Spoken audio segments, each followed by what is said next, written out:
नमस्कार दोस्तों। आज की कहानी का नाम है पछतावा भाग 2। अरुंधति जी को उसी पल समझ आ गया कि जिस लड़की को उन्होंने घर से निकाला था, आज वही उनकी सबसे बड़ी मजबूरी बनकर वापस आई है। गेट के बाहर खड़े आदमी को देखते ही अरुंधति जी कुछ पल के लिए बिल्कुल शांत हो गई। वह आदमी साफ कपड़ों में था और उसके हाथ में कुछ कागज़ थे। सिया ने धीरे से कहा, मम्मी जी, यह मुकेश जी हैं, बैंक से आए हैं। अरुंधति जी ने भौहें सिकोड़कर पूछा, हमारे घर का बैंक से क्या काम? मुकेश जी ने सीधा सवाल जवाब दिया, मैडम, 1 साल से इस घर का लोन नहीं भरा गया है, इसलिए बैंक की तरफ से नोटिस देने आया हूँ। अरुंधति जी जैसे समझ ही नहीं पाई। उन्होंने तुरंत करण की तरफ देखा। यह क्या बोल रहा है?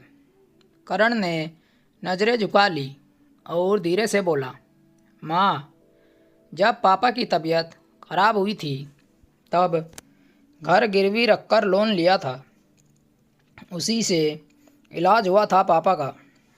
अरुंधति जी की आवाज़ कांप गई। तो अब क्या करेंगे?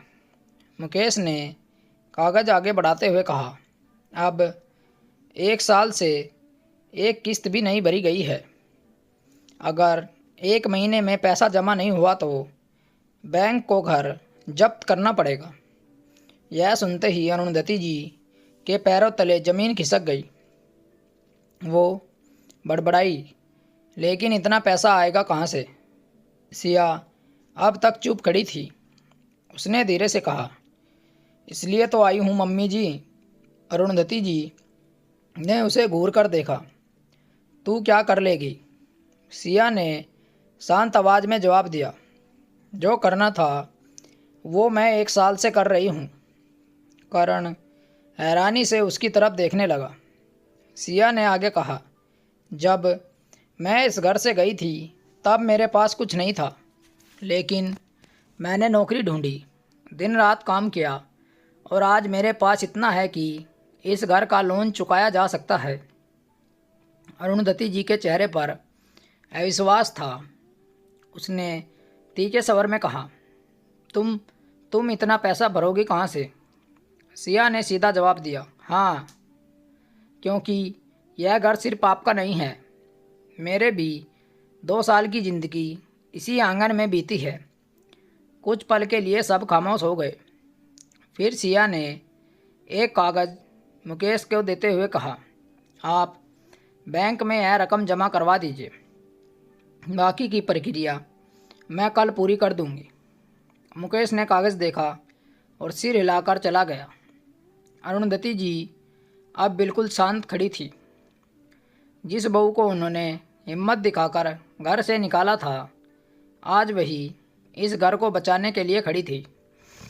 करण धीरे से बोला, सिया, मुझे माफ़ कर दो। उस दिन मुझे तुम्हें रोकना चाहिए था।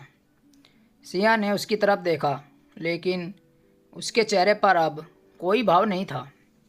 उसने बस इतना कहा, माफ़ी से सब ठीक नहीं होता करण। अरुंधति जी की आवाज़ अब पहले जैसी तेज़ नहीं रही। उन्होंने धीमे से कहा, बहू, अंदर आ जाओ। सिया ने तुरंत सिर हिला दिया, नहीं मम्मी जी, अब अंदर आने का कोई मतलब नहीं है। अरुंधति जी हैरान होकर बोली, क्यों?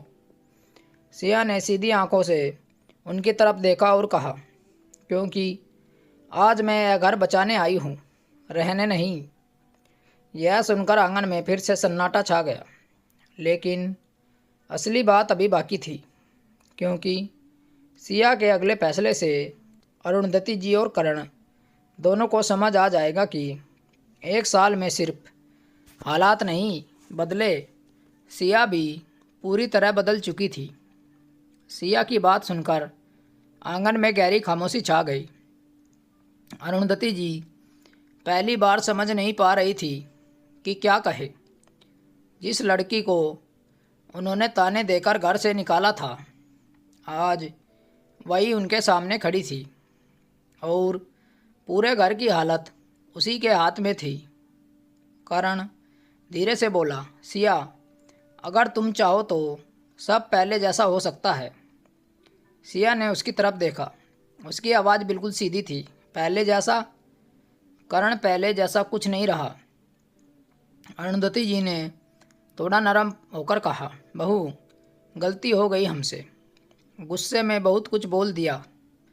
सिया ने बिना घबराए जवाब दिया, मम्मी जी, गलती तब होती है जब इंसान समझने की कोशिश करे। आपने तो उस दिन साफ कह दिया था कि इस घर से निकल जाओ। अरुंधति जी चुप हो गई। सिया ने आगे कहा, अगर आज मैं वापस आई हूँ तो सिर्फ इसलिए कि यह घर नीलाम ना हो। 2 साल मैंने भी यहाँ गुजारे हैं, इसलिए इतना तो कर ही सकती थी। करण की आवाज़ भर्रा गई। तो अब तुम क्या चाहती हो? सिया ने साफ कहा, नहीं। फिर उसने गेट की तरफ देखा और बोली, बस आज के बाद मुझे ढूंढने की कोशिश मत करना। अरुंधति जी घबरा गई। बहू, ऐसा मत बोलो, घर वापस आ जाओ।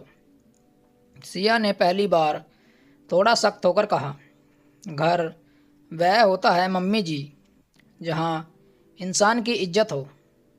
जहाँ हर दिन ताने सुनने पड़े, वह घर नहीं होता।